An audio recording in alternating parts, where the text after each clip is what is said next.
किस अधिकार से राम से मिलने जाऊंगा? इतना सब कुछ हो जाने के बाद नहीं, मैं नहीं जाऊंगी, मैं नहीं जाऊंगी। मैं लगती ही क्या हूँ उसकी? माँ के मन का हो गया एकाएक बदलाव, प्रभु के सन्मुख भरी रही पश्चाताप में भाव, प्रभु कृपा से कुटिल भी हो जाए मधुर स्वभाव, प्रभु जी पल में पार करें पड़ी भंवर में नाव। हे राम, हे राम, हे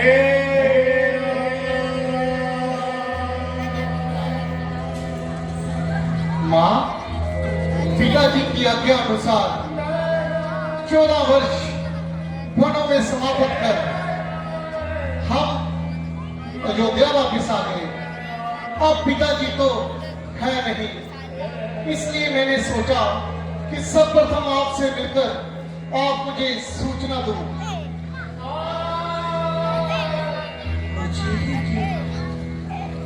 तुम्हें तो कौशल्या के पास होना चाहिए था राम। क्योंकि पिताजी की आज्ञा भी तो आप ही ने मुझे सुनाई थी, और अब पिताजी तो है नहीं, और माता भी तो पिता तुल्य ही होती है। अब मेरे लिए अगली आज्ञा क्या है माता?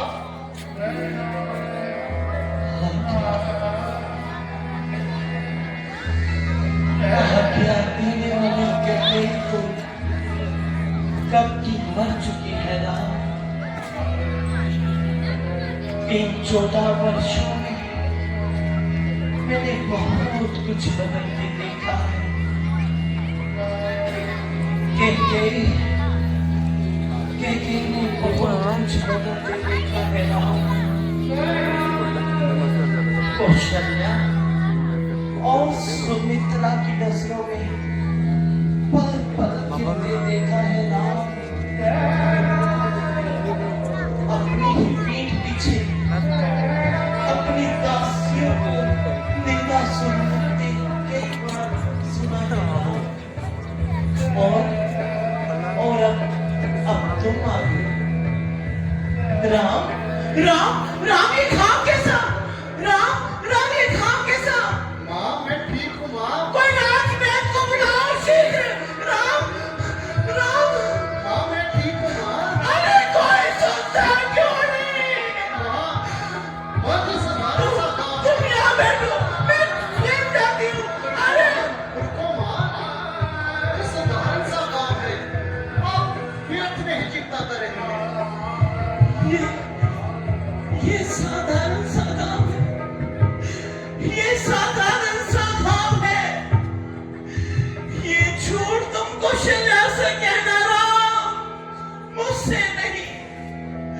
अरे ये मत बोलो कि कैकेयी तुम्हारे पिता के साथ देवासुर संग्राम का युद्ध लड़ चुकी है, और उसे युद्ध में लगे हुए घाव और साधारण घाव का अंतर मालूम है राम।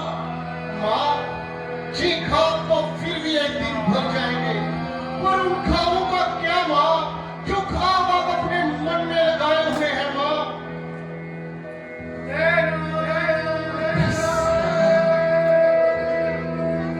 बस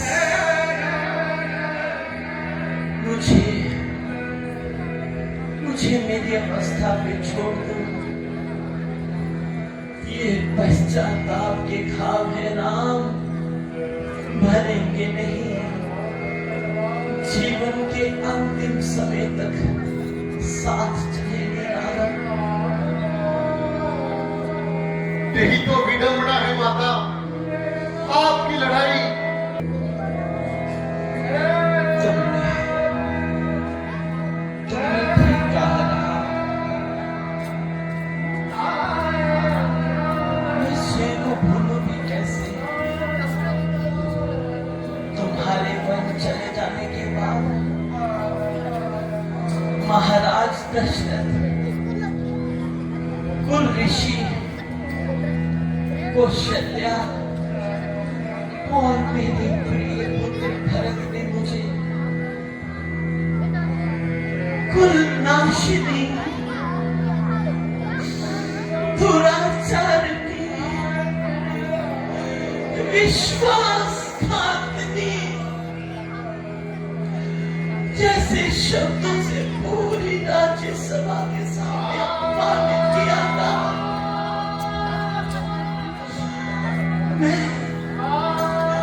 मैं कैसे भूलूं उस पल को?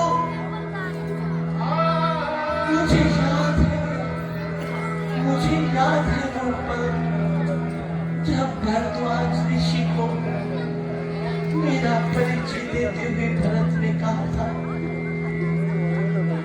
जो अत्यंत गर्वित स्वभाव की है, जो अत्यंत राजलोभी है, वो है तो एक आर्य स्त्री, परंतु वो एक राक्षसी है। वो स्त्री मेरी माता है। राक्षसी राक्षसी राक्षसी राक्षसी राक्षसी। नहीं माँ,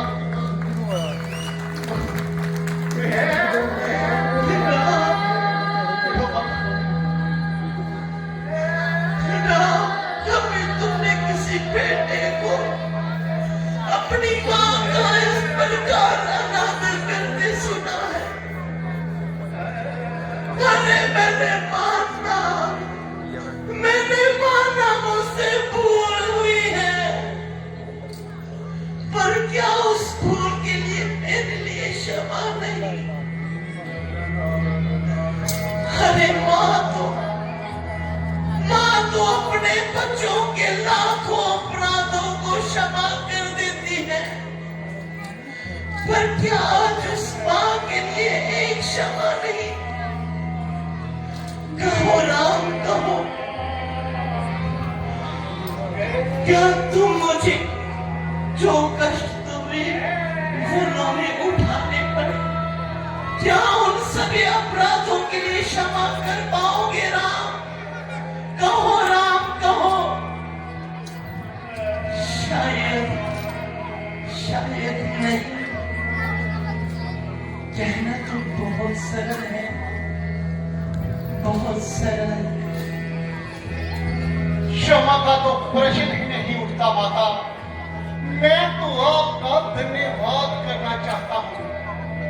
जिसे आप अपराध कह रही हैं, वह मेरे लिए वरदान साबित हुआ। वर्षों तक वन में घूम बाधा विघ्नों को चूम सहभाम पानी पत्थर, यह राम आया कुछ और निखर। सीता को वापिस लाने को, नेत्री की राह दिखलाने को, सबको मार्ग पर लाने को रावण को समझाया, परंतु वह समझ ना पाया। अपने ही हाथों अपना नाश कराया। इतनी विपत्तियों पे भी मां हमेशा तुम्हें अपने पास पाया, हमेशा तुम्हें अपने पास पाया। तेरे ही कारण को मां आज ये राम मर्यादा पुरुषोत्तम राम कहलाया, मर्यादा पुरुषोत्तम राम कहलाया।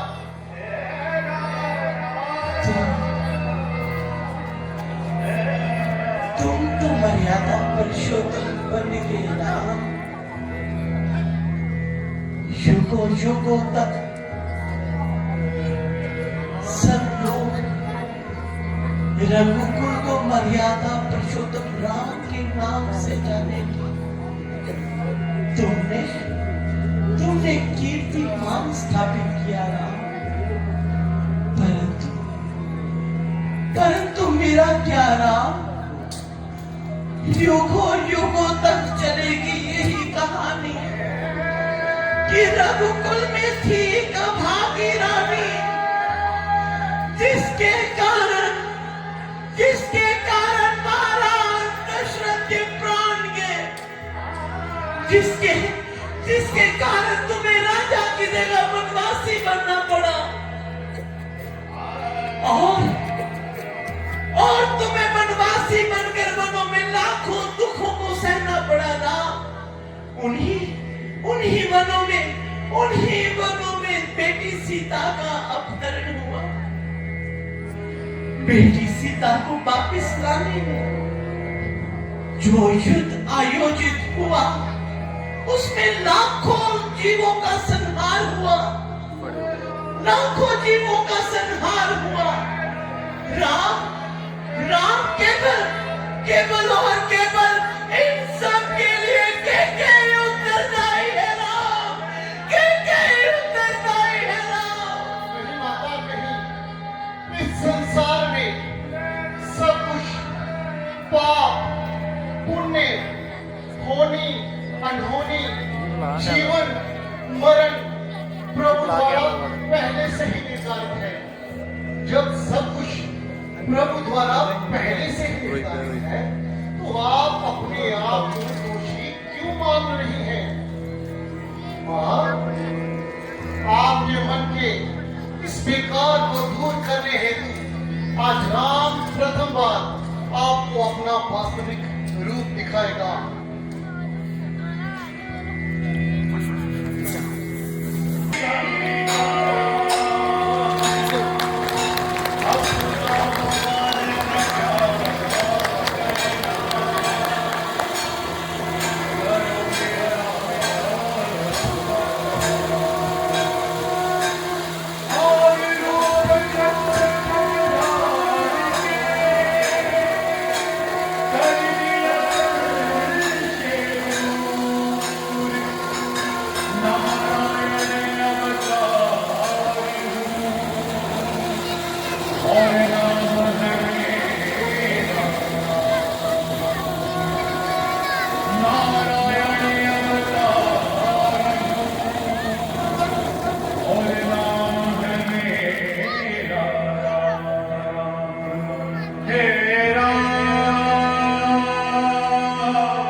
पत्ताल देख, मुट्ठी में तीनों काल देख, मेरा स्वरूप विकराल देख। ये देख गगन मुझ में ले है, ये देख पवन मुझ में ले है, मुझ में वलीन झंकार सकल, मुझ में वलीन संसार सकल। अमृतम फूलता है मुझ में, संघार झूलता है मुझ में।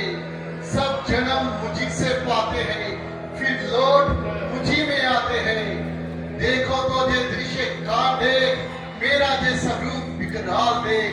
मृतकों से पटी हुई तू है, बता इसमें कहां तू है, बता इसमें कहां तू है।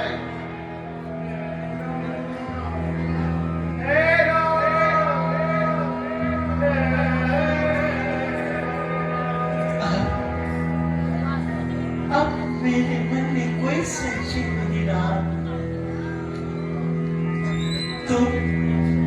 तुम प्रभु हो ना? हाँ मां। अगर मैं कुछ मांगू तो मुझे दोगे? क्या मांगा?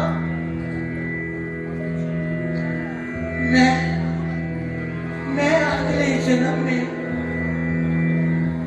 तुम्हारे जैसे पुत्र की कामना करती।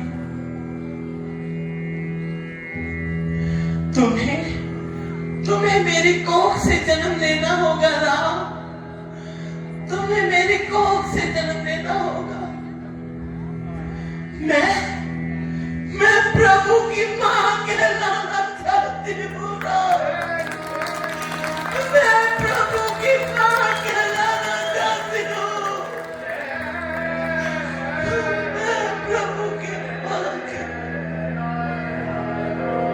जो आज्ञा माता द्वापर युग में इस पृथ्वी से पाप और अत्याचार को मुक्त करने हेतु मैं अपने 8वें अवतार कृष्ण के रूप में आपके ही गर्भ से जन्म लूंगा मां।